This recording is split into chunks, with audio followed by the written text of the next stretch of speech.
Joella here. I'm having a thought. I don't think I'm gonna post this. This is more for me and my reflection later. I wish I had a better way of holding my phone. Maybe if I set it that way. Yeah, that works. So, I don't know if you've seen my other videos yet about death, overdose, accidental suicides, drug-related murders. I guess this would be episode number 3 in the series if I post this. Otherwise, whatever one I do after this will be number 3. I'm not sure yet. I know I'm just driving, so I'm not looking at you. That I had to get this thought out because I've been having concepts and ideas coming into my head, and I want to make sure that I don't lose them, because sitting down and writing them down is not an option while driving. But at least I can record myself while I'm talking to myself, looking at the road, not really looking at you. Anyway, so real life emergency first aid kits. This is something that I've been thinking about for a while now. I just never fully put it together until I started making episode number 2 with my friend when we were doing reflections on episode number 1. And I was thinking about it overnight and on the drive down, and the awareness factor and the taboo factor and all these things and how we treat things. And what I would really like to do is be able to put together a presentation to explain all of these things that happen in life, accidental or other words, so we can create something other than just the suicide hotline, something a little bit more extensive, because there's so many people when they lose their lives. There's so many children, family members, parents, sisters, brothers, cousins, nephews that don't understand what's going on. They just know someone's gone. We want to give these kids a bit of an empowerment when they're going through these traumatic trials and tribulations. So if we can teach them about things that it can help prevent accidental death, simple things, and put it together in a real life emergency kit, so we can give them to the kids when we do these presentations, so they can have a little bit of empowerment of what life's about, and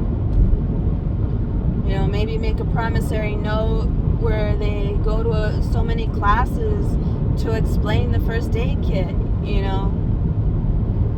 There's so many different ways about going about it, but we really need to bring it into the more norm everyday world. Like, I never heard of anything like this when I went to grade school. I don't know if they do anything like this now, but if they don't, they should. We should.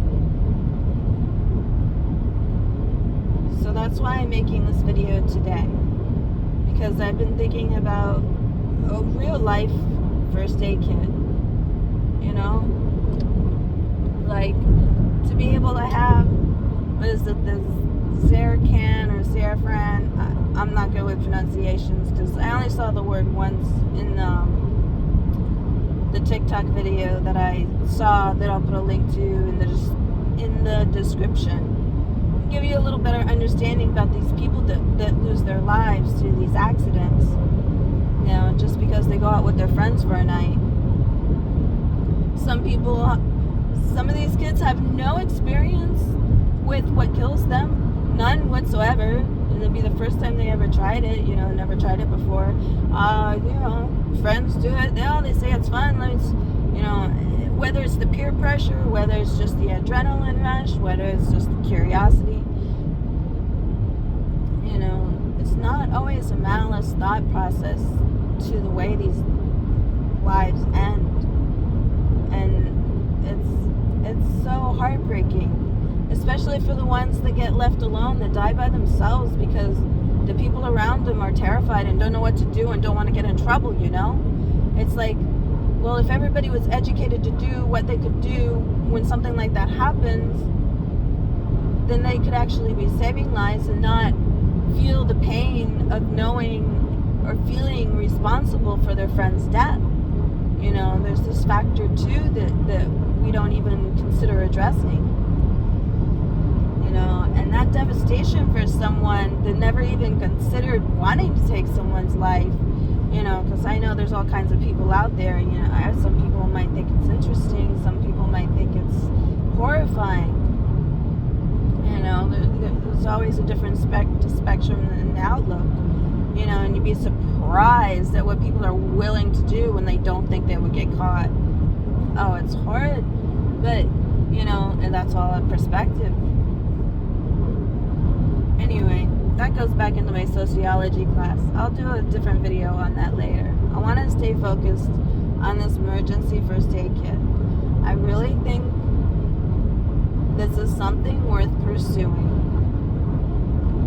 And going through these episodes, and I've been thinking about it for a while. I've been thinking about it all year, last year, throughout my journey, that what's next on my bucket list? Because last year my bucket list was traveling across the country, and I did that, and I was gone for about a month and a half. And as soon as I got back, I was ready to do that trip again. But I know next time I do the trip, I want to do it for 4 or 5 months. And I am setting goals, and I am manifesting for it to happen this summer, this spring. And I really want to go to a meditation retreat and see how that goes. But one of my top number one, besides getting passport and traveling the world, because it kind of coincides in it, is I want to do a TED Talk about this topic. I think it's really important because I don't think it's addressed enough in mainstream social media. I mean, I never hear people talk about it. I always hear this holiday, that holiday, this political this, that political that. What about the depression that comes with the absence and the loss? We really need to talk about this more so people can have a better way of coping, learning better coping skills. If we want to help heal our next generation, we need to prepare them with the proper tools in order to do that. Everybody should be able to give themselves a self-physical and know where their main body parts are and how their body functions, and all their vital organs. And we relatively say that we teach this in school, but how much of it does it really absorb in? Are they doing a personal reflection with it to understand it? Or are they just, running with it and taking tests on it, what they can memorize? There's a difference when it becomes something that you want to put in your daily life practice. Instilling these things, I think, is so valuable and so important. Yes, just like cooking and gardening is very valuable and important, and everybody should be able to know how to do these things, or at least be able to understand how these things work, so that they can honor the process when someone else does them for them when they're not willing to do it for themselves. I mean, there's so many things. I mean, for a perfect example is mechanic. We honor them in the fact we pay them, and sometimes we feel robbed that they charge so much, but the majority of the time, that's because they work for someone else and they have to pay for the shop rental, not just fixing the vehicle itself. You know, and that's with any business. They have the storefront, and then the storefront and the back store to pay for and everything. It's a lot of work. I should know. I have my own business, couple. But anyway, that's a whole nother subject. I'm getting off of the main topic. So yeah, I want to work on these first aid kits. So if you have any concepts or ideas, please leave me some notes in the comment box down below. And if you know me on Facebook, you can message me there too, because I'm sure I'll post this there. Anyway, thank you all for listening today. I hope you have an amazing, beautiful, blessed day. And remember, I love you, and I love me. And you take care of you, and I'll take care of me, and we'll be good. Have an